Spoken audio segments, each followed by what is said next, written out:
that's the size of the scale of the changes, really. So, like you say, it's going to be a bit of an eye-opener for everybody. But we have got Game 2 heading underway, Des. We're going to go over to Chalet. We've got our operator bans coming in, and it's going to be very quick so far as the immediate Hibana ban comes in. I mean, Hibana as a ban on this map already is quite...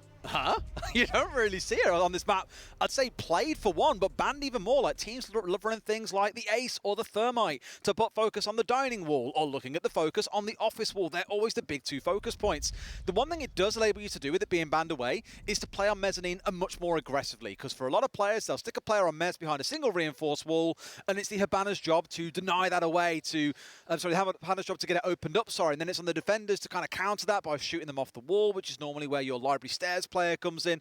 The Hibana off the board makes that position suddenly much more viable and much stronger to play around. On the other side though, Jackal and the Valkyrie also being taken away. Before that, my ban returns once again. The same ban that we saw out of DarkZero on Cafe.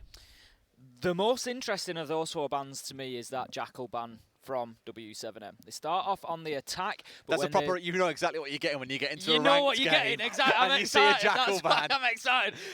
As soon as they move on to the defense, I'm now expecting to see a heavy roam presence from w7m, getting out into the map, looking to take those gunfights, looking to make the attacking half very difficult for DarkZero. If they don't do that, I'll feel like it's a little bit of a trick missed, because they've taken the Jackal out. They've given themselves every opportunity to do that. And so I'd like to see that come the second half. As it is, we're going to get into round 1. w7m kick things off on the attack, and interestingly as well, Thatcher is available. Not going to be brought along on every single round of Chalet, just because there isn't always that much breaching requirement, but anywhere where you're going to want to breach into office particularly, you're going to want the Thatcher realistically to make life a little bit easier. Interesting to see him not being brought along for a kitchen attack really, because you've got 2 walls. You've got the office wall, and then you've got the wall from main lobby into kitchen, which you may want to breach, and if we've got any denial on there, it could be difficult. As it is, there's the mute, so there is the possibility for a little bit of a stall there. I remember someone actually saying to me once that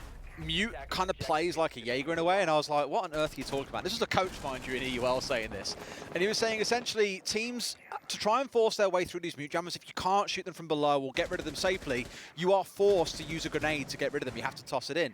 So sure, it's not quite like an ADS in that it catches nades for you, but it does force you to use those critical bits of utility just to clear them away. Some teams use it to deny wall because it just slows things down, although as we all know, now that Mute has now been changed to have a spherical radius rather than a cylindrical one, it's in a spot where you can still open up walls if you've only got the one mute jammer being placed on them. So there's always that to be mindful of.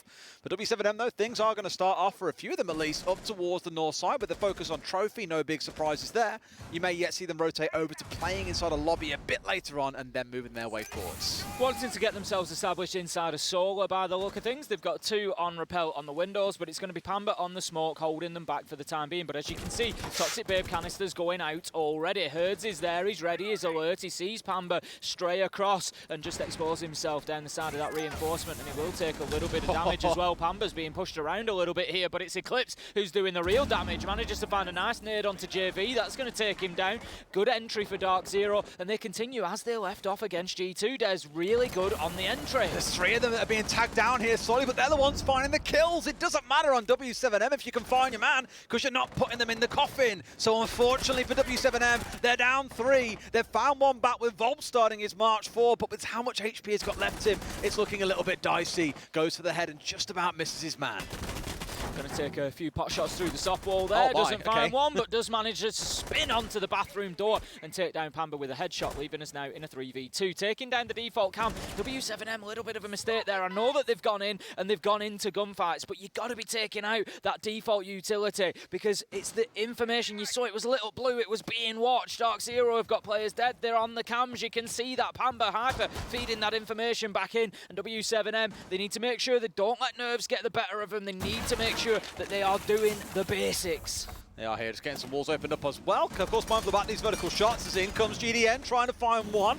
Look at it. Every single member of DZ in this round has been tagged, but not all finished off. 3 of them down to about half HP or less here. It's going to get real dicey because GDM with a couple of kills could be the difference maker. That's it. It makes it really possible. But on the far side, you've also got Volps, who is one shot away. Somehow GDN gets away with a kill onto Canadian. He's going to rue missing that opportunity. Takes a little bit of damage, does GDN, but able to continue fighting. Volps is trying to push in. One bullet is going to do it. No HP. To be honest, one graze from a bullet is going to do it. He manages to find NJR. No way! Turned around, and Volps, with about 3 HP, manages to find the last 2 kills inside of sight. And I tell you what, Des, if w7m are going to play with that sort of aggression throughout this, it ain't going to be easy for DarkZero. Now, I know many are going to have questions. How are these guys playing from Mexico City? Well, the answer is with some difficulty, right? Look, ping is a thing. These boys are going to be playing slightly behind everyone else to some level, but Volps has just walked a 4K in the first round. 2 of those kills coming whilst he had 3 HP. I said in that pre-game, these 18, 19-year-olds are starting to set the world on fire. You have just seen one man march his way through a team that just not so much breezed past, but blasted their way past G2 in the previous game. DZ have really got to tighten things up. They cannot let that be a thing. But something tells me Volps is already out of the gate and running. I just don't think DarkZero expected him to be pushing into sight from Trophy, to be honest. They just seemed to be holed up, ready for a push from elsewhere, and just didn't manage to make the challenge onto him successfully. But like you say, it's going to be probably a rare mistake from DarkZero. We wouldn't expect to see it repeated. It was 4v2, and it was overturned by w7m. So we're going to be heading into round number 2. It's going to be bar and game.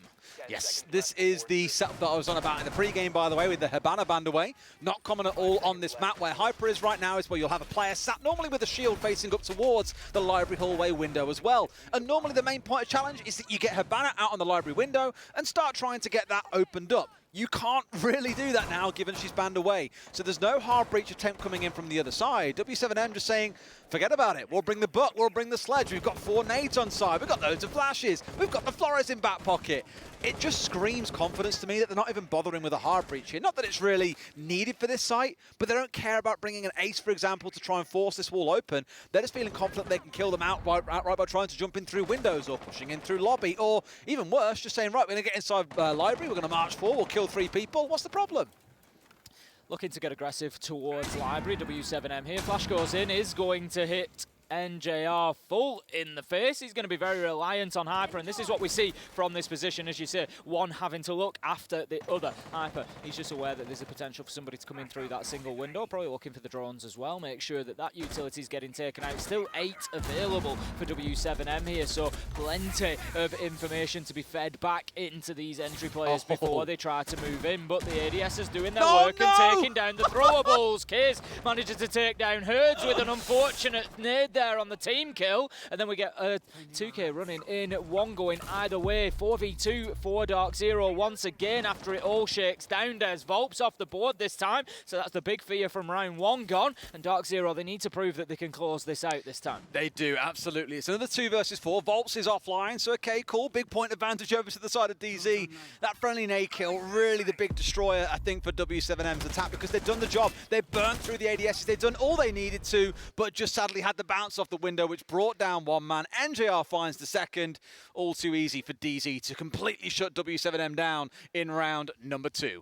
Yeah, never really broke down that library hold, did the w7m. They were just never able to really get in and remove any of those pieces. You've got Hyper, you've got NJR, you've usually got one at the top of library stairs as well, and you've got to take one of those players down for the others to fall like dominoes, and it just wasn't something that w7m were able to do. The team kill was an unfortunate start, but you can't say that it was the whole story of that round, because DarkZero were just alert. They were well aware of exactly what w7m were trying to do, and they managed to find those kills. It's going to lead us into round 3. To be honest, you feel there's like this one could be 2-0 to DarkZero at this point in time. It was only for a Volps 4K with 2 kills with 3 HP left in the first round that they managed to get that one on the board. So right now, DarkZero, I think, going to be feeling pretty comfortable here heading into round 3. We'll get a couple more rounds really before we have too strong an assessment on w7m. I know, of course, we've only seen the 2, but it's about the repetition as well. If DarkZero continue to look ahead, to look comfortable,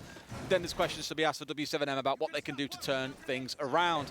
In this round, it's v0lp's changing over from not just the Sophia or the soft breach that we saw in the last round. No, he's going over to bringing along that Thatcher tin that we mentioned wasn't banned away. So not really looking at it and saying that Thatcher's going to be the be-all and end-all in this round, but it's still enabling them to move a little bit faster through things like the Banshees, the Mute Jammers, the ADSs, you name it. I think we might see a little bit of a different approach from W7M as well, having brought the Thatcher along. Rather than trying to go in through Solarium and try to brute force their way in, they know that didn't really work last time around, so they might just try to attack from the south side instead, get main lobby locked down, and basically what I was talking about in round one, look to get that office wall open, look to get main lobby through to dining open, and try to push in from there. The fact that they're pressuring library, the fact that I've seen v0lp's moving off towards main lobby door, I think that's probably what we're going to be seeing. Yeah, I mean, you got the hard breach on side here. It needs to really be utilised to force things up, which is exactly what they're doing inside of the lobby. Simple as that. All too easy. 2 Selmas down, EMP onto the wall, bish bash bosh, job done. You've got your entryway in, congratulations. Now it's about looking for what happens next, because this is where I feel vertical control is going to be the name of the game. You want to make sure your planter stepping inside a site is safe. There are no smokes on side to cover things out, but Tim, one thing they have got in abundance is claymores. They've got 4 of them in back pocket, 2 already placed down, just to stop Canadian who's trying to be a little bit cheeky down in the basement from causing too much disruption. The recent change, of course, if you're wondering where those 4 claymores are coming from, claymores were increased in the pocket from 1 to 2, so the fact that 2 operators have them in v0lp's and GDN leaves us with 4. JV surely going to find a kill. No, manages to be taken down by Pamba. There's going to be a kill elsewhere in the map as Case takes down Canadian, leaves us in a 4v4, 4v3 as Eclipse loses a lot of health but still manages to find the kill onto Herd, shut down by v0lp's. W7M keeping this close, 3v3 after a flurry of kills in the mid-round. Absolutely, and Case here thinks in a bit of danger, maybe getting the long angle contest if he's not careful. Bit of threat from Bathroom, a little bit from further down towards the library stairs. Hyper moves his way up through Solo, looking to get a pinch onto this angle just as Case drops away. Talk about timing.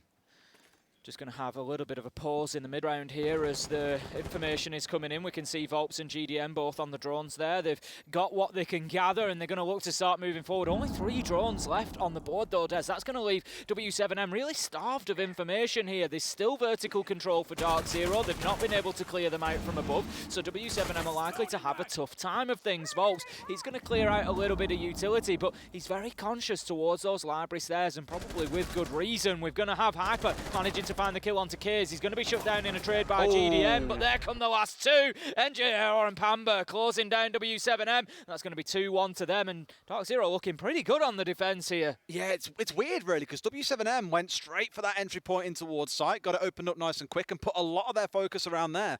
But you saw from DarkZero, 3 players rotate through the library stairs hallway and look to push down towards Mez. And sure, you had a little bit of cover on W7M's side, but by not taking that vertical control, having no pressure up there, you just say to DarkZero, hey guys, you want to play the vertical? It's all yours. We don't want it, which made it all too easy for DarkZero, Pamba especially, to get that closing kill and just keep W7M guessing.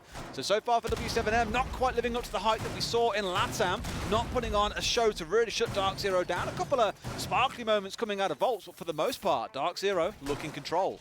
They certainly do, and the thing is, you've got to remember Chalet is generally what we would say an attacker-sided map. The attacking team's usually doing pretty well here, so DarkZero being so dominant so far on the defensive half, they're going to be very happy with that because they could find themselves in a position where they're only needing to pick up maybe 2 rounds on the attack when they switch sides, and they're going to be very confident that they can do that, I'm sure. So DarkZero heading into round 4, they're going to be defending Master and Office this time around, so it's going to be up to the top floor. What are we likely to see from W7M? Well, generally speaking, we're going to see a push into Library. They're going to want to get control over Mezzanine, try to breach through the wall of Office and push from that side. Alternatively, they can use Solarium, but it gives them a lot less room to work with. It's much more compact space to get the attackers into and to aggress forward. But early positioning, they're not rushing towards Library just yet, so we'll see how this attack unfolds. Absolutely. I like, at least with the line inside there, they're trying to control things a little bit here, not let DZ run amok across the top floors, or in this case, potentially through the basement, as we saw out of Canadian as well. That echo we saw once or twice back on Cafe against G2 as well, so we know that DarkZero, when given the right opportunity, will make use of the operator. I'm not sure where the Yokais are at the moment, but no doubt they will rear their heads the longer this one goes on. It is that solo focus push once more. Look at the drones circling around like rats here, as slowly DarkZero are chewing through those numbers. And Pamba holding down up on the north side, where no doubt they expect some pressure to come in from these solar windows. We've seen Pamba play this position already. He managed to hold them off, but not overly successfully. He was reasonably easily pushed around as they tried to get themselves in from there, so he's just going to need to maybe play a little bit more sort of cautiously. I think he was just exposing himself down the side of the reinforcement. It comes the nades, there's a lot of pressure. It's a difficult position to hold on to, especially if you get somebody on that double window repel. Pamba, he's going to extend himself out, but NJR actually manages to find himself, and what a great kill from Pamba there on the double window as well, and that's going to leave us now in a 4v3. Can't quite find the yokai as it slips in front of him. Herds now in a spot where they've got the solar control, but now it's about trying to push yourself into the site that may prove to be the difficult part. They've got the verticals again. There has been no push on the downstairs so far coming out of w7m, but they feel very ready to deal with it. Herds fighting NJR, not the outcome DZ were looking for, 3 versus 3. That's it, Eclipse looking to just hold a long angle onto the window there. DarkZero happy to let w7m sort of play into them at this point, really. They don't need to get overly aggressive. 3v3, 50 seconds left to go. Yokai drone is going to spot out the push in through Solarium. It's going to be GDN on the Nomad that's looking to get aggressive through there, and Hyper maybe needs to do something about it. He's continuing in fine form after that aggressive end towards Cafe that we saw from Hyper, where he really did manage to not only get an ace, but do a lot of work for DarkZero. He tries to peek around the corner here, but it's Herds who's going to come out the better there, taking a chunk of damage off the Jaeger. Yeah, it is indeed. A little bit of health coming off, but no man being removed just yet. In they come for the plant. GDN stepping forward, holding down F as in comes the swing from Hyper, but Herds having a little bit of around himself. Herd and DZ up like sheep. Make it a fourth as Kaze finds another. Looks like w7m have found all they need in this round. A closing kill coming out. Kaze 2K in the close, and w7m now bringing things up to 2-2. Another close game for DarkZero. It felt like they were a little bit more on top of things, but I really do think this is potentially going to be a game of two halves, and we will see when we get into the second one that DarkZero are able to stretch their legs on attack a little bit more. But so far, it is not the end of the world for them. 2-2, and they have an opportunity still to come out on top here, but even if they can get that 3-3 split on Chalet, I think they're going to be pretty happy with that. But a good attack from w7m that time around. GDN able to get in the first time we've seen them with an opportunity to get that diffuser down on the ground. It was nice. They created some space and they were able to push DarkZero around a little bit. So w7m, they just need to build on that as a foundation now. I do like how they're making use of the line here as well. Again, we'll acknowledge it, right? They are playing with a bit of ping here. A good way of making sure that you've got a good advantage coming into those fights is the line coming out. You know someone sat still, they move, they get pinged straight away. They're sat in one spot, you can pre-fire a corner. You can make life incredibly easy on yourself. So JV moving away from playing the blitz to bringing that along here, as Baron Gaming is the site that we step back into. No hard breach on side once again. Tin that also moved away from the ace, bringing along that Flores. Because again on this site, not really needing to make use of any hard breach, but what I will look out for is those nades, because those are the ones that really broke things apart for them last time with the friendly team kill coming out. Here, there's a good number for them to work their way through. So let's see if they can get rid of NJR playing in box this time. How aggressive are DarkZero going to play this? Not necessarily as aggressive as we sometimes see, particularly in EUL, where NJR is playing inside of the library box there. Normally, we quite often see that player in the bottom left of your screen, tucked in the corner of library, preventing the push coming in from double window. It's a really aggressive position and basically one that you're playing your life in, and you've got to rely on your player in Hyper's position out on mezzanine to keep you safe. What's interesting for me, Des, is that DarkZero aren't playing anybody on library stairs. Usually that's your third man in this defense. You've got a shield at the top, you play a man up at the top there, and it prevents pressure coming in from office. But look at that Hyper going big once again, using the alibi there, getting that opening kill and taking down Kaze. A lot of their focus really is NJR in this box position. He'd normally be that player that you say would play on library stairs and contesting towards office, but when w7m are just kind of running their head into a brick wall by trying to force their way in through library, why go a bit too crazy? NJR being tagged out there, and with an ADS in hand, drops it straight in the corner in a bid here to say, look, we've killed one of the nade wielders, there's only one left on side, they can't burn us out unless they go through some of our ADSs first, which they've read into. GDM burning it out, another nade on side as he drops down, had the nade in hand, NJR escapes with his life, but only just. Nice attempt from NJR there, just moving mid-round into that position that I was talking about, but Volks able to move in and get the man on mezzanine. That's going to take down Hyper. Pamba manages to get the trade, and JV elsewhere manages to find Canadian, and that leaves us now in a 3v3. These rounds just close almost every single time. We're going to have NJR on low health here still. He took a lot of that damage early in the round, so that is a potential advantage for w7m. DarkZero enjoying entertaining so far today, it feels, Tim. 3-3 are. halves in the first game against G2, and it feels like this could be warming up exactly the same way. JV inside of Dining, looking to march his way forward. Pamba once again on the flank though, but no! The read is there. JV collects his man before NJR trades one back. Herds down, JV and GDN, all that stand between w7m and potentially, between DarkZero and another round win on the defense. NJR making the most of the few hit points that he's got left here, getting himself a kill in the mid-round there, 2v2. Flash goes in, but unfortunately it's going to catch the Nomad himself. It's going to be JV who takes the full white flash there. NJR just playing in behind the bar, and he's got the red ping, he's got the information, he knows where the push is likely to come. He's going to be supported by Eclipse, who's just going to use those toxic babes to prevent any aggressive push. But NJR's movement here, look, he's exposing himself right out in the middle of bar there, and he's happy to take the fight, and he's happy to win the fight. As JV gets taken down, NJR manages to get himself in behind the bar. He's looking to peek, he's looking to find the kill. No, it's a 1v1 now. It's all up to GDN. He's going to have to take on Eclipse. We've already seen Eclipse manage to win out a late round 1v1. It was against Citizen last time. No! It's against GDN this time, but he can't find the same outcome. GDN somehow manages to dip and duck and dive behind that bar, find that final kill, and w7m take the lead 3-2. All too comfortable there as well. I mean, again, it was a close round, but it's just looked composed there, stepping into those 2-1 versus 1s, gets them over the finish line. w7m in front. Yes, they're on the attacking side. Yes, it's what you come to expect. But I still think they are warming into this game now. They're starting to get the feeling for it. And DarkZero, got to be careful.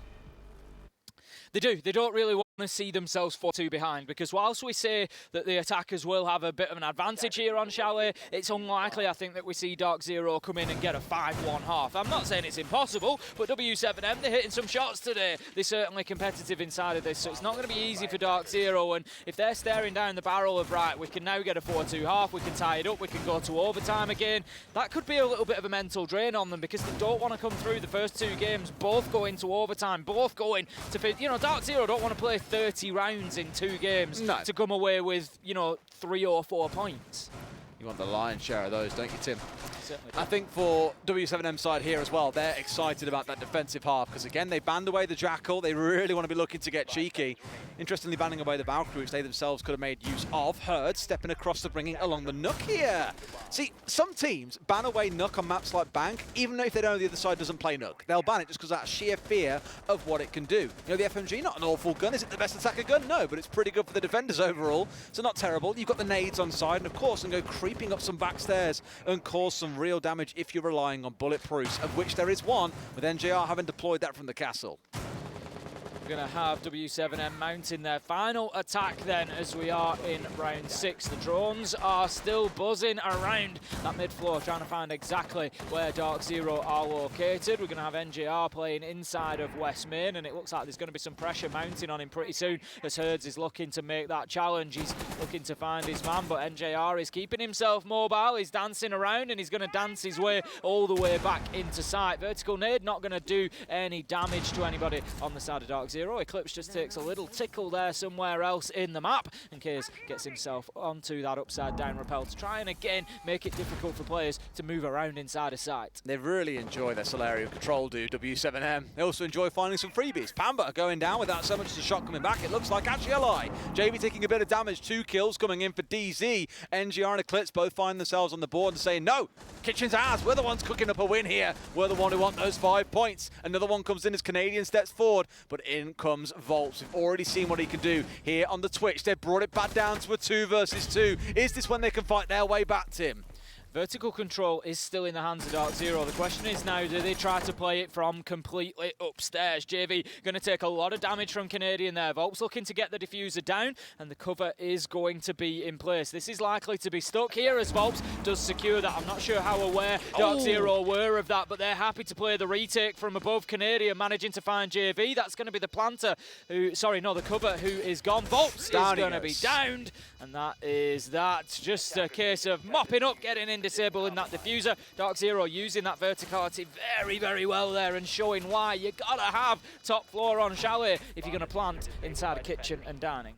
I will give it, I think that has really shown the difference here between kind of that youth of today versus the old boys of the past. And DC have got some young boys on side as well. But the experience they showed in that first half, their understanding vertical control, when to use it, when to make the move, how to set up these defenses to essentially shut w7m down, really showed, I think, the experience behind this DarkZero team, and will be something that w7m have to work their way through. But now we go into their territory. The Jackal ban is in, and w7m, you know, are getting out in that map and causing some trouble. It's Oryx coming in for Herds. You've got JV coming along on the Jaeger. It's going to be chaotic. It is going to be the switch of sides. DarkZero coming in to take the initiative now. Baron Gaming will be the first site for w7m, and I'm interested to see how they set up their top floor. We usually see it played quite often with 3 players up there. We saw DarkZero just go in with the 2. It was reasonably easy for w7m to clear out that top floor and get library control. It didn't result in a plant necessarily going down inside of Baron Gaming, but they did win at least one of those rounds. So are w7m going to play up here a little bit more forcefully? We've got the frost mats already. Are they going to be able to put 3 men up here and hold on to it and keep it in their possession for the round? Or, again, will they hold on to it a little bit more sort of softly like DarkZero did? I want to pull back to my point I made earlier about DZ being this sort of like chess team, right? They are, I think for the longest time, they were seen as too rigid and too focused on like a checklist they had to complete in each round. But one thing I feel they are very good at is set plays. It's like watching a football team, Tim. When I see this Capital on side, I think back to a couple of games these guys have played in NAL, mainly looking back at Stage 3, admittedly, but just the way in which they execute, using firebolts and smokes, for example, just all the tools available to them, they really pull things out the bag and make it look easy. And this is where w7m have got to get creative. You've got to play quite loose here, keep DarkZero guessing, really disrupt them. Getting up in their face and shutting things down is the name of the game. Also want to acknowledge that for DZ, where we saw w7m not even bringing hard breaches in some rounds, well, DarkZero here, on a site in which w7m didn't bring any, have the ace as well as the hard breach gadgets in for Eclipse. We're going to have the connector wall just opened up there by the ace nice and early, so that's going to make it very difficult for anybody from w7m to play inside of there. You can see already that GDN has moved away on the Kaid. He's going to be playing inside of Bar. Herds up above him, and again, yeah, a pretty light hold of this top floor. Kays is there to support from Library Stairs area, but there's nobody really inside of Library. Herds is going to have to get aggressive, uses his Oryx dash to get forward there, and he's opening up the floor with the bailiff to try and get an angle not only onto double window down into sight, but also onto the plant spot itself. A drone will go in and spot him out, so they're well aware of his position here, and the asphyxiation bolt from Capitao going to force Herds away, and he's going to have to get aggressive onto the single window. I really thought I'd get caught out from the window behind, then someone else would try and pincer him, but no. I think out of fear that Herds would be watching the big window, they just didn't even bother. So he's kind of got away with it a little bit for free there, but is wasting time so far inside of Library itself. Going to be moving through to the final minute nearly here as Kays is holding a tight angle there onto that single window. Hyper is going to manage to get Herds, so that is the Oryx shutdown. And that leaves us now 5 versus 4. It's a very late entry for DarkZero though, and they're going to have to get moving here. They still don't really have the access into Library that they might want. Canadian is going to take a lot of damage out on the balcony as well, and they still don't have that top floor control. Yeah, really nice there. Tried to get him from 2 windows at the same time. Volps just a couple of seconds behind, not able to find anything. But Pamba has stepped his way forwards here. Found 1, almost found 2 as Kays hits the deck. Eclipse is down as well, which means the diffuser, I'm pretty sure, is out of their hands at the moment, but they've got a massive numbers advantage. They're down to a 1 versus 4, only temporarily, because Eclipse being back up will make it 5. Surely DarkZero closes out here and now. Hyper is having another one of those games where he's being really instrumental. Another 2. That's too easy. Oh! It's too easy for Volps as he finds a 2K, putting the diffuser down cold on the ground. And DarkZero have got a problem now. Volps goes out of the window. He's trying to get aggressive. He's opening up the angles, and DarkZero don't have too much of an option. They've somehow managed to nick in and get hold of that diffuser, though. That's the important one. And there we go. The Thatcher NJR gets it down inside of Bar. Volps just missing his opportunity there. Sees the back of the man, but can't take the shots through the floor. And now he's going to have to work his way back down. He's going to have to attack this horizontally, and he's only got a matter of time to do it. 25 seconds, 3 kills to find. And this is not going to be easy. We can hear the work coming in to breach the wall to make his life difficult. NJR finds his man at the bottom of blue, and that is going to be DarkZero taking another round. Coming arguably a little bit closer than it should have done there for DarkZero as well. A 5 versus 1, almost completely disrupted by Volp single-handedly. Did it back in the first half, could have got it underway in the second, but no. First attacking round for DarkZero moves them up to 4 and 3. Going to be heading into round number 8 soon, and w7m need to be careful nowadays. This is a little bit of a pivotal moment for w7m in my mind, because we've got DarkZero on the attack. We expected them to start doing well when they got there. They've won their first round, they've won round 7, and now they've got an opportunity to really build some momentum, which, to be fair, is not something that we've seen DarkZero really have so far today. It was very scrappy with G2. It was around here, it was around Lost, around 1, it was very back and forth. And so now DarkZero, if you want to be contenders, if you want to make me believe that you're going to go through and have a good run here, let's start getting some wind under those wings, and let's really push on now and punish w7m now that you're on the attacking side of Charlotte. Equally, w7m probably feeling here, okay, that was our primary defensive site that we've lost. Now let's go to our secondary. Lose this one, things start looking very, very dicey. And I like how they've got the mirror in this round as well. They've got one inside of the box, the electric box facing down on towards the office wall. Thank you very much, Mr. Observer. And another one downstairs looking inside of dining, again, to really focus on that vertical control. Something that when they were attacking, we just didn't really see w7m put any focus onto. So at least here, that change is coming through. It gives more layers for DarkZero to have to unpack. We'll see if they try and fight the downstairs before focusing on the up. We've got a number of w7m players still up on the top floor, but equally, we've got herds underneath on the Aruna, so DarkZero maybe just wanting to get in there and get those kills. Volps is supporting as well. I'm not sure how far down Volps actually is. Herds actually up in the library corridor. Yes, there we go. It's Volps that's underneath. There we go. Free. It's Volps that's underneath. I said they may want to go in and pay some attention, get them cleared out. Pamper tries to do that on the Finker, but gets taken down, and that's going to be 2 nades likely going along with. One had been used actually, so that is not a complete waste of utility, but it is a complete waste of life. Be one of those definite. Why is he even there? There's a mirror window inside the dining hallway. Like, why would he push that far past and try and push his way far down south? Well, you had your answer. He wanted a freebie onto the lobby door. Great first starting move out of w7m. And they're now left without Pamba, without those Finker juices, without the nades that were on side. Those go down with him, unfortunately. Hyper just clearing out utility as he goes there. Shooting out onto that double window, the Selma charge going. And that's going to be Canadian getting himself established on office, but more aggression from w7m here on the defence. I'm not sure if Canadian's aware. He probably heard, yes, he did, pre-fires as he strafes across. Must have heard the barricade being knocked out there, and Herds looking like his days might be numbered here as the pressure is mounting into office. But for me, DZ just feel a little bit sort of disparate on this attack at the minute. Feel a little bit uncertain, don't they? Like, being respectful is probably one way to look at it as well. They aren't wanting to go too aggressive, but at one point, you've got to just commit 2 or 3 members to try and go for a big aggressive push. Because once again, they're getting hit on the flank. You're seeing the effects of a lack of that Jackal, and even with the Nomad on side, it's doing DarkZero no favors. They lose 3, and with 1 left on window, 1 down in basement, it's not looking too good for DarkZero. Not looking too good at all. I don't know what's going on the B stream, but we're getting a lot of excitement at the minute from it. I think Chiefs are playing against Astralis, maybe? Yeah, it's Astralis. So there's something going on over there. There's something going on over here, though. Don't you go anywhere. Volts manages to find the kill onto Eclipse. That's going to leave us now 1v4. NJR taking a bit of damage from the smoke, a lot more from the shotgun as GDN closes out the round. It's 4-4, and DarkZero are very quickly finding themselves in another bare-knuckle brawl here as they scrap for every round that they can get. It is one of those, dare I say, Tim, 2 overtimes to start the day. It's slowly bubbling up that way. Next round will be down in Wine and Snowmobile. And I know, whenever we are in EUL, you and Jack get very, very passionate about executes onto this site around Trench.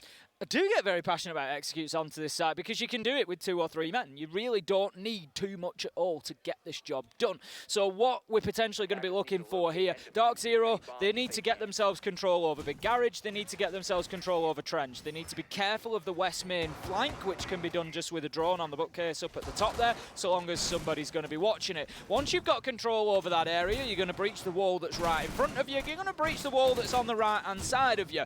if you've got those two cleared, there is only one area you need to worry about realistically. Well, two technically. You've got the pillars area as your main number one. You've got to clear that out. Once that's gone, it depends on the hatch. If the hatch is open, then you've got to get in, clear out dining, and have a player up there. If the hatch is reinforced, then you can just not worry about it. It's not the end of the world. You can just ignore it. Once you've got those walls open, it's then holding a line of sight from the bottom of West Main Stairs in towards Connector, one from the door watches towards Blue, and you can push your planter into the right-hand side of Wine Cellar, in behind that nice safe wall, get the diffuser down, and it should be as simple as that. The key thing to watch out for what we're going to see in this round initially is that dining hatch. If the dining hatch is left soft, then DarkZero are likely to want to go in and get control of that area. What I'm really interested by, because we saw this coming out of, I think it was Citizen from G2. They played a Goyo, and they put a Goyo canister inside the barrels, or just underneath the barrels, in that area you're talking about as their main point of denial. And then you see for it out, they can't plant. It's a wonderful way of achieving exactly the same outcome, ultimately, as the defenders, to deny what is looking at least like the most obvious plant on that site. So we'll keep an eye on it. Out goes Kays, but misses the man. NJR down to about 25 HP, juiced back up by the Finker. Literally a bullet from Death and Herds is here for round two, but I think at this point NJR has already stepped away, I believe. I think he's got himself just inside, sees the man, but NJR a little bit too sharp, gets the second. The aggression from w7m punished early in the round. Forget about the execute, Tim. They can just kill them all instead. That's it. The round has fallen apart for w7m. They've taken a roll of the dice there, Des. They've come up with a 1-1 instead of a 6-6. They were hoping to find something on those aggressive plays, but the best they got was about 45 damage. Sorry, maybe 55 out of NJR. That is really all that they came away with, and DarkZero now, as you say, they can just hunt them down. They can just find the last couple that are alive and get those kills. Potentially with JV up on the mid floor, there's an opportunity for DarkZero to actually just walk into site and put the diffuser down here, because there's going to be one man at the absolute most. It's going to be GDM playing in and around pillars, and you start seeing now DarkZero are actually really smart here. They're going about building that plant that I've spoken about, so they've got the rear wall open. They'll move potentially and get trench wall open, and with only 2 on site, it should be very, very easy for them to get this down now. Yeah, moving themselves over here to that wall. There you go, Tim. It's all coming together, like you say, just like a jigsaw puzzle. It's all going the way of DarkZero. And still with a minute to play with, there is no need to rush it. And this is what I'm enjoying. They're not going hunting down these last 2 members. They're saying, look, let's just focus on the site. And when it comes round to it, then we can worry about the last 2. GDN now the last one, standing against 5 members of DarkZero. It feels like the North American side should be able to pull this one out of the bag. As here we go. Plant coming in, the angle's being held. NJR with the shutdown. A flawless round for DarkZero. No surprise that DarkZero played it that way, because that plant will work 5v5. You will get that down with 5 defenders left alive potentially, so long as you move them out of pillars. You saw the angle that NJR was holding there. It's so difficult to challenge that as a defender, because the attackers have got the advantage of the longer scopes, so you can just hold that all the way from Big Garage down into Connector.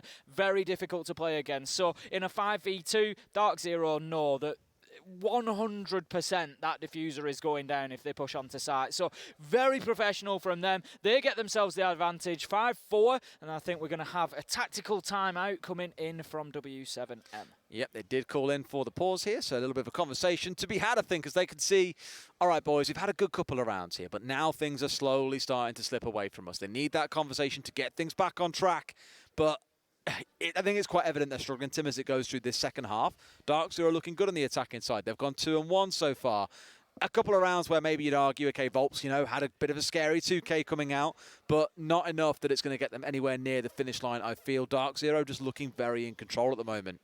Certainly is. We're just having a look at w7m there. They're obviously set up, as we said, out in Mexico, and there's a bit of chat going on between them. They're just trying to probably refocus at this point. I think we'll be getting our way back into things pretty soon. But like you say, DarkZero, I've said it last time, I say it again, need to get themselves that bit of momentum. Don't let w7m back into this. That would be my one criticism for DarkZero today. They've shown great resilience. They've played well. We've had big individual moments. They played well as a team, but they've just allowed, not necessarily allowed, G2 fought well, but its teams keep coming back at them. They keep managing to have them within 1 round. They never get in that breathing space that they want. So I want to see that here against w7m now. Another successful attack, 6-4, get yourself a nice little bit of breathing space. Lovely jubbly. Well, I'm sure you may have just seen it in chat there. We'll have a quick rehost here to get over a quick drone bug that we experienced. We're back in just a few seconds, no doubt about that.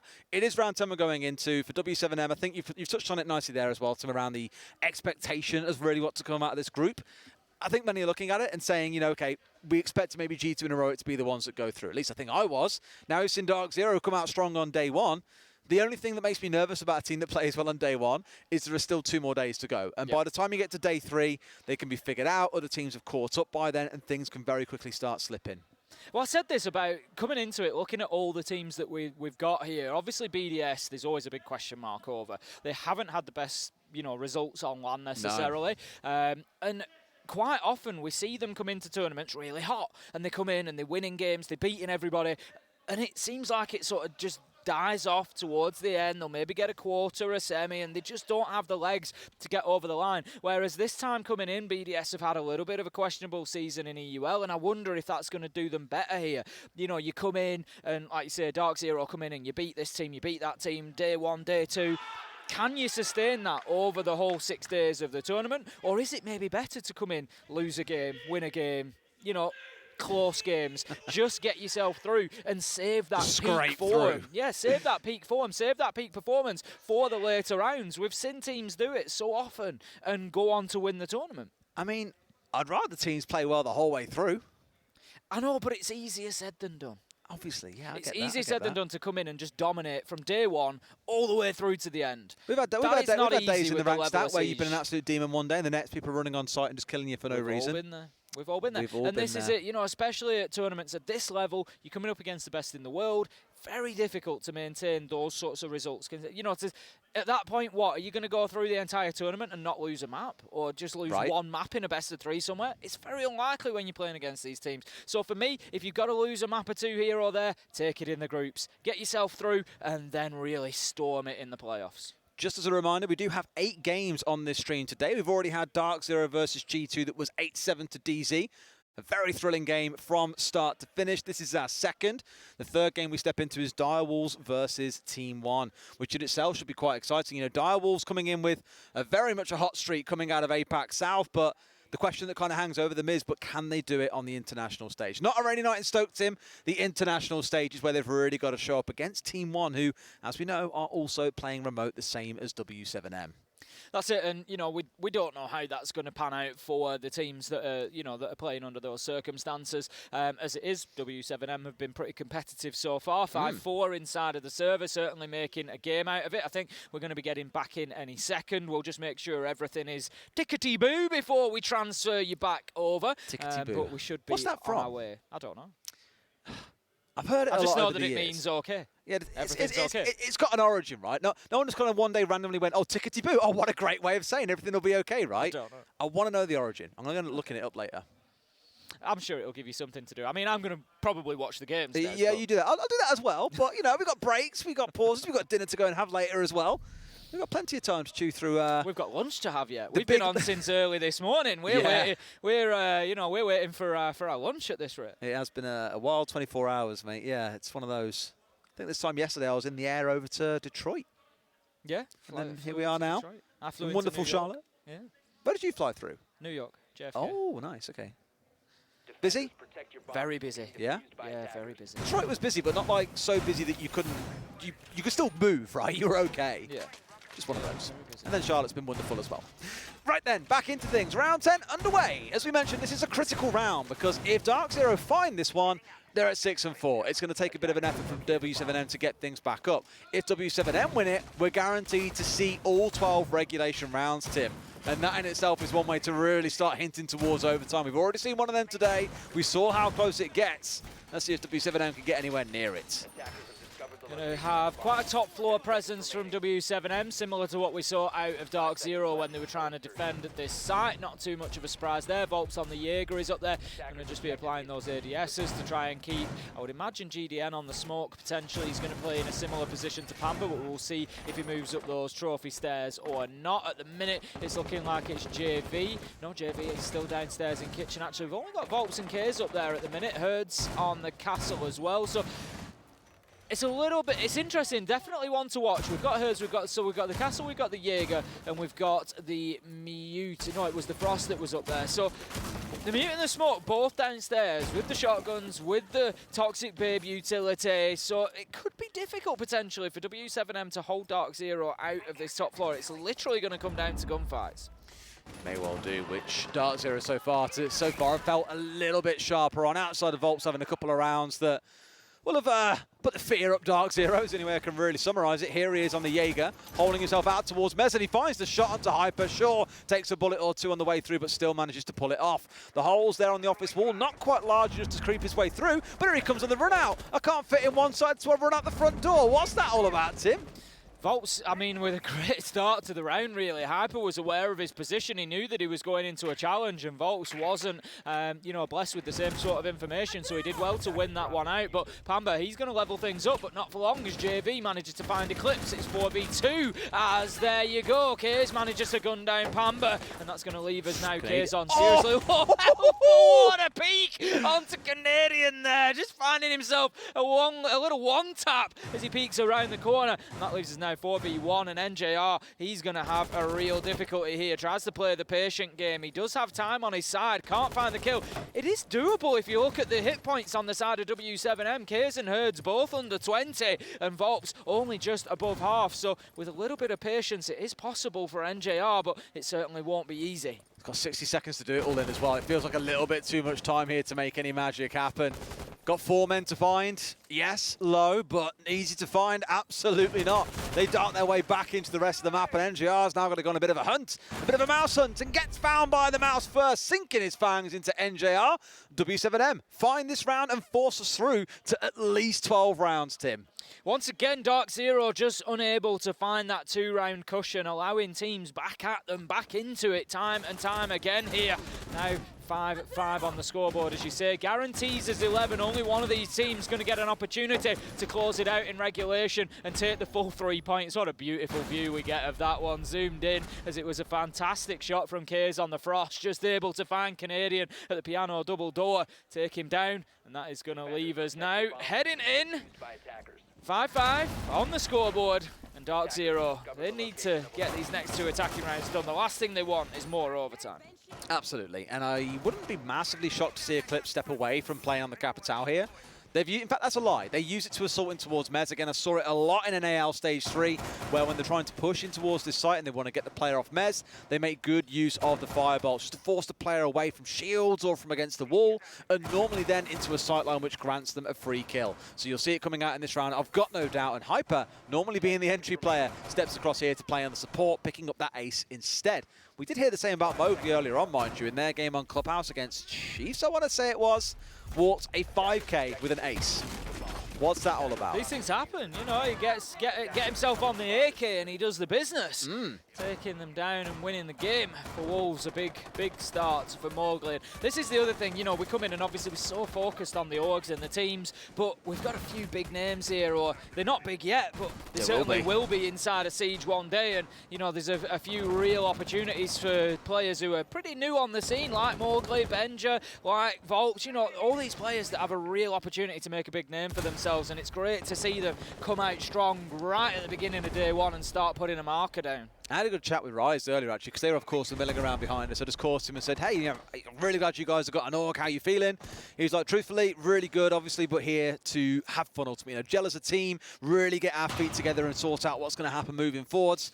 So for them, it's like not grand expectations of saying, oh, we're coming here to win the whole thing, although I'm sure they all believe that. But for them, it's about making sure things are settled, ready for stage 2, and a good foundation to build on. Just so many stories coming together for different teams at this major, and that's what's wonderful about it. It is, you know, quite often we come into majors and it is the focus on 1 or 2 teams, but it just shows the growth of Siege as to how many could potentially go on and win this, and how many little storylines there are interlaced within each other. Now then, we're going to have w7m. A little bit of a presence on the top floor, but nothing too heavy. Pretty much the same as last time. K's out in Library Corridor, and then the man just on mezzanine as well. GDN inside his sights. He's been forced away from Connector again by the same hole being opened up from those main stairs. That's going to be the ace of Hyper that has gone in and done that. Herds just holding on to mezzanine again. There's no real pressure coming into Library, and DarkZero just being a little bit slow here.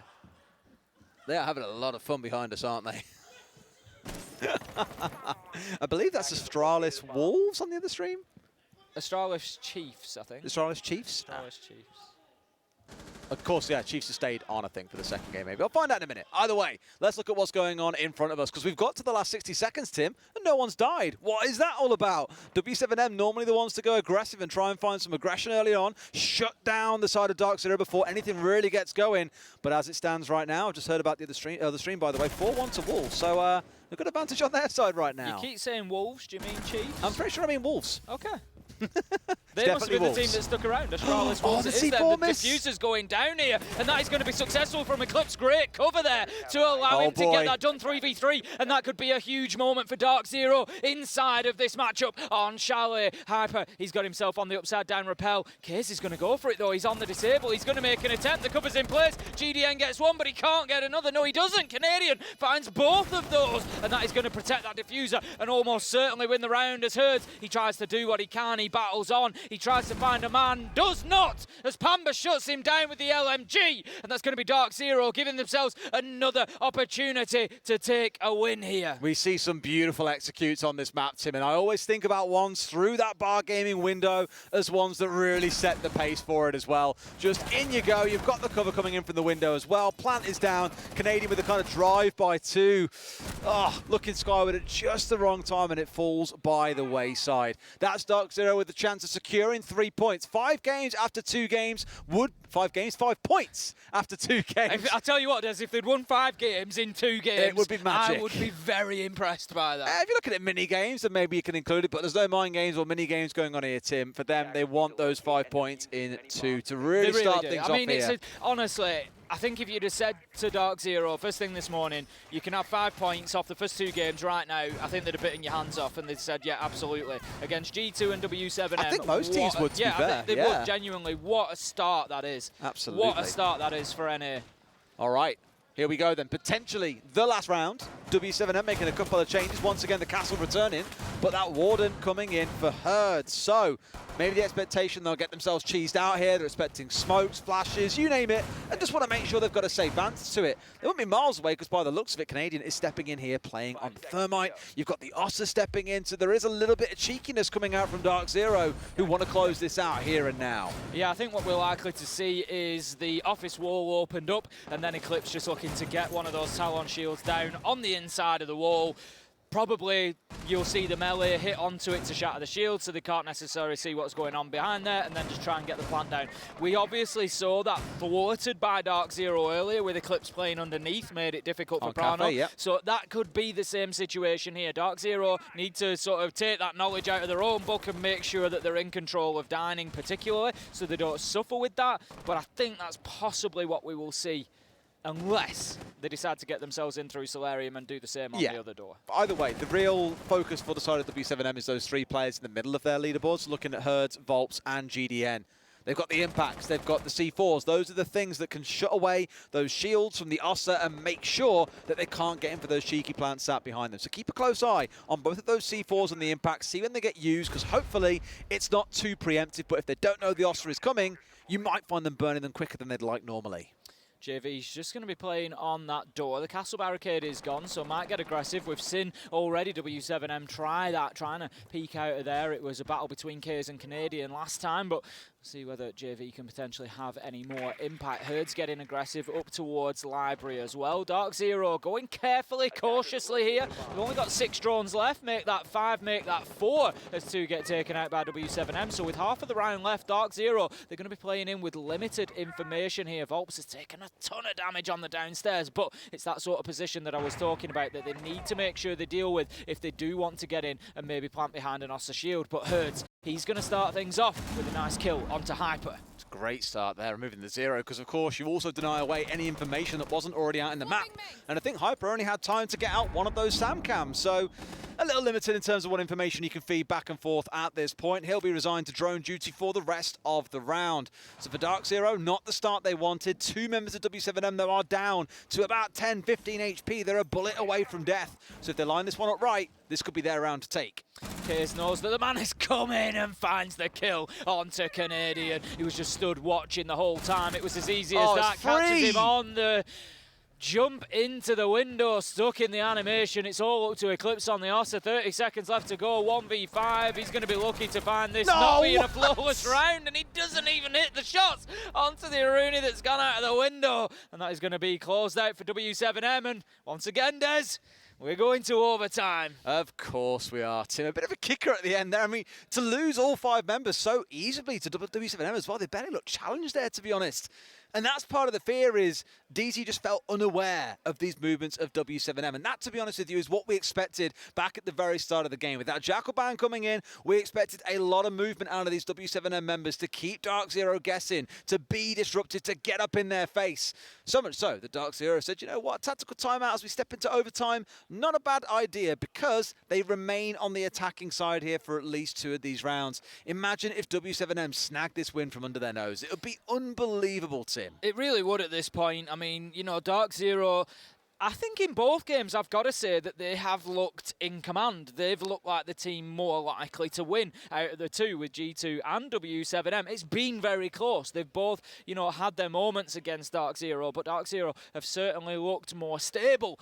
And the fact that they haven't been able to get either of those done in regulation, I mean, it's not going to be the end of the world for DarkZero. They know that they're in a very difficult group, so yep, you're not going to be sort of too beaten up about the fact that these teams are taking you into overtime. But one thing I will say is, it's unlikely that you're going to go on to win a tournament if you're not getting games finished before overtime, game after game after game. I mean, this is it, right? When we come round to the end of Wednesday and we're sat here saying, DarkZero, they were 1 point off first place and being seeded against this team instead of that one. Yep. Or they were 1 point off getting out of third place and being in second. These are the games that will point back and say, oh, you know, on day one, they had some all right games, but that win against, that 2-1 win or whatever it is, or 2-point win against W7M is the kind of game they should have had over the finish line, because, you know, you can say it how it is. W7M, we know, are playing on lag. You aren't seeing any big flick shots coming out of them. A lot of the shots they're taking are pre-fires or swings, and they're just hoping that there's a movement coming in at the right time, playing off that kind of information, and it's coming less on the kind of twitch reaction that we see players pull off on a LAN client. Yet they've still got themselves up to a point where we're at this scoreline and where overtime is required for DarkZero, not just to guarantee a win, but to even being with a chance of a win still. Here we go then, round 13 is going to be. Will we see another big round from Hyper like we did last time around when we got ourselves into overtime? DarkZero needs somebody to step up and take control of this one. W7M going to be looking to get themselves established in overtime. They've just done pretty well on the defense. They've won that last round flawlessly. It does give them a little bit of an edge, you've got to say, coming into this one. It's going to be Master and Office once again. Same site. They had Volps underneath. DarkZero unable to really deal with him. Hertz played aggressively in towards Library. DarkZero unable to deal with him. Can W7M get away with rinsing and repeating the same thing? It looks like they're going to try. They've got Herds again playing aggressively. Kays, he's on Library stairs. It's an identical setup from W7M. It was the kind of the flanks last time that did so much work in Kays. Sure, it's not a flank coming up Library stairs, but it's the same position where he finds NJR. He has been the Library kind of balcony player, or the bathroom balcony player for DarkZero. So now they've lost that control. They'll have to backfill it, which probably means that Pamba or someone else needs to move over now to give them some pressure to face off towards Piano. Hertz has taken a little bit of damage in there. He's going to move himself onto holding the office door, taking down a drone as well. Still 7 left for DarkZero, so better drone economy this time than last. Plenty of information for them, and they've got NJR who can just cycle through those drones and cams and feed information back in. So that is something at least for the side of DarkZero. They're going to have the information game on point, you would expect this time around. Volps is back up onto the top floor rather than playing underneath, so bit more progress from DarkZero this time rather than the attack that we saw last time. They've got the wall open into office, so they can now look to potentially get a diffuser down. Eclipse is on the Ossa once again, so that play that I was talking about, just nudging in, getting the talent shield down, getting the diffuser down behind it, could be on. So, but here's one now being set up. Hertz finally meeting his maker. It's Pamba. It's finding the revenge for NGR, who went down earlier, sat again outside on the office balcony here and looking to do some damage. For the rest of the boys, it's getting themselves set up on this office wall. So I think it's very clear what the orchestration is here, Tim. It's going to be planting just inside of this wall. But to do that, at least you've got to worry about this mirror window that looks straight across in towards Piano. They clear the man out of there, then they're in a great position, and it's Volps, the last man on Earth you want to be sat in this position. Flashbang is going to push Volps back out, and that gives an opportunity, I think, for Eclipse to get in there and get that shield down. Kaze is underneath though, and that's the nitro that they needed. As I said last round, DarkZero had to be in control of Dining if they wanted to make that plant, and they have failed to do so and been punished for it. A big play from Kaze on the Mozzie. w7m cruising towards an advantage in overtime here, 3v1, but Pamba, No he gets in, he finds one. That's a triple on the round, shut down by GDN as he just pops up from behind the bomb chassis and gets the final man. w7m, they have the advantage. They have their first opportunity to take a win here in Charlotte. It's another one of those where, again, back in the very first half of this map, I was saying DarkZero just looked like the more experienced team. They're making use of the verticals. w7m not looking for control of them and paid the price 2, 3, 4 rounds in a row. Whereas here, DarkZero have been given a taste of their own medicine, not respecting that vertical. The C4 closing one out with the smoke denying away onto the actual balcony itself. Very well orchestrated from w7m, who were in with a real chance here of closing things out, 8 and 6.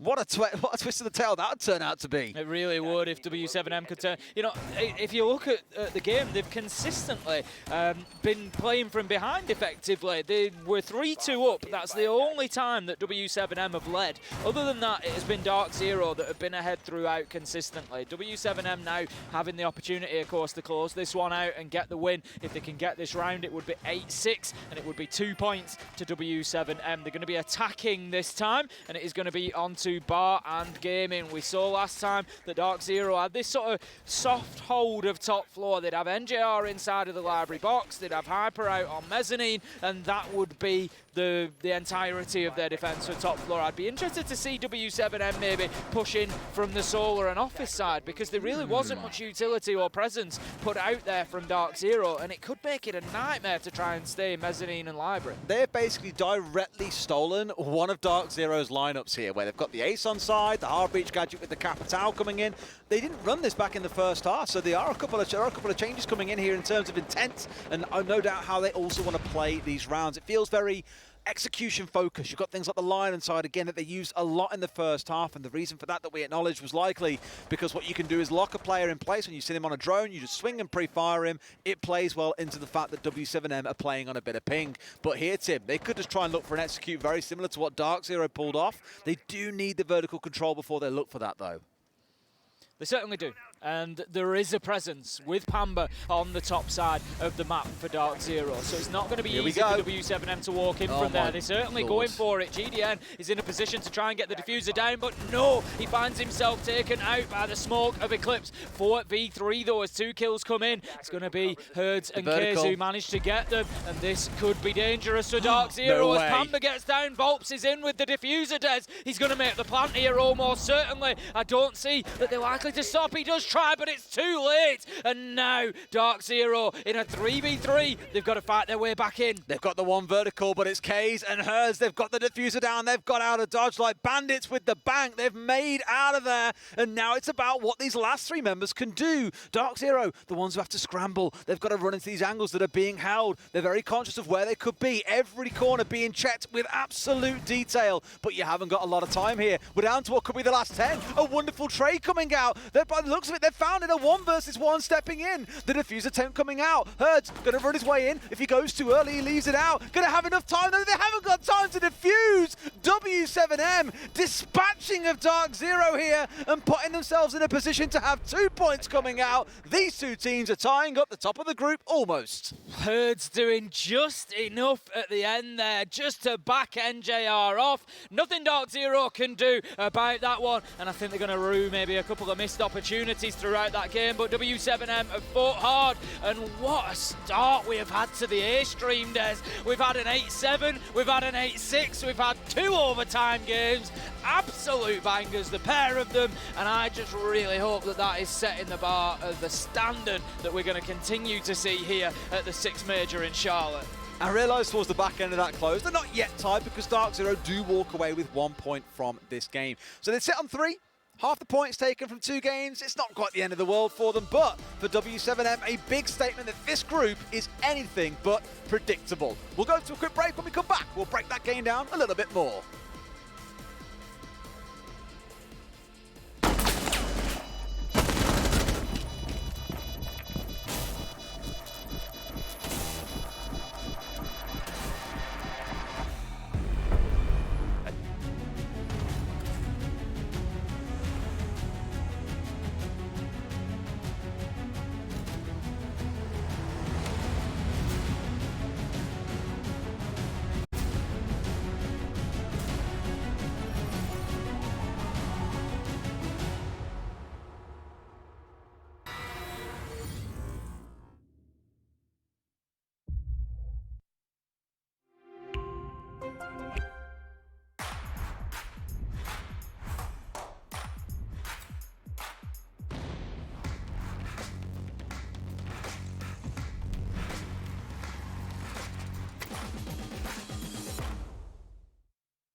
Welcome back to the A stream, where we've just witnessed our second banger of the day. Both games involving DarkZero.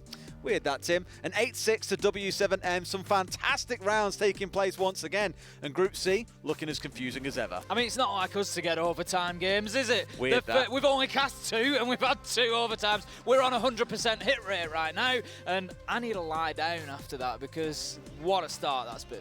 It has been special. All the way through, we've seen some brilliant moments as well from individual players that we'll see on our highlights reel in just a second. I think looking back at that first game, really close and down to the wire, could have gone either way. We got the feeling in that second game that DarkZero were largely in control for the first 7 or 8 rounds, and then W7M really started to get the hang of things. They were running amok around the map full of confidence, and that was when DarkZero really struggled to fight their way back.